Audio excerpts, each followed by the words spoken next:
இந்த ஞானத்தில் வந்ததுக்கு காரணம் என்னுடைய வாழ்க்கையில் ஏற்பட்ட விருத்தி. ஒரு 5 வயசில் ஒரு படி சாப்பாட்டுக்கு பிச்சை, 5 வயசில் போட துணி இல்லாத நிலைமை, 5 வயசில் எல்லாரும் படிக்கக்கூடிய காலத்தில் நான் படிக்க முடியாத காலம். இந்த விருத்தி தான் என்னை இங்கே வந்தேன். ஆனால் என்ன ஒன்றுன்னா, அன்றைக்கி நான் கேள்வியாக இருந்தேன், இன்றைக்கி நான் பதிலாக இருக்கிறேன். இவ்வளோ தான் வித்தியாசம்.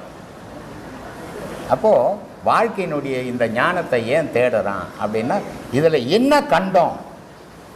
இளமை இருந்தது, இடைப்பருவம் இருந்தது.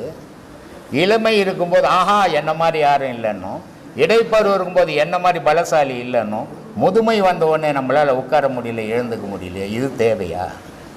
அப்போ இந்த பிறவி எதுக்கு வேணும்? இந்த பிறப்பே இல்லைன்னா நமக்கு இந்த துன்பமே இல்லையே. இப்போது எல்லா குடும்பங்களும் நல்லா இருக்கிறதில்ல. 100க்கு 50 குடும்பம் நல்லா சம்பாதிக்குது, புருஷன் பொண்டாட்டி குழந்தை குட்டி சந்தோஷமாக இருக்கிறாங்க. 100க்கு 50 குடும்பம்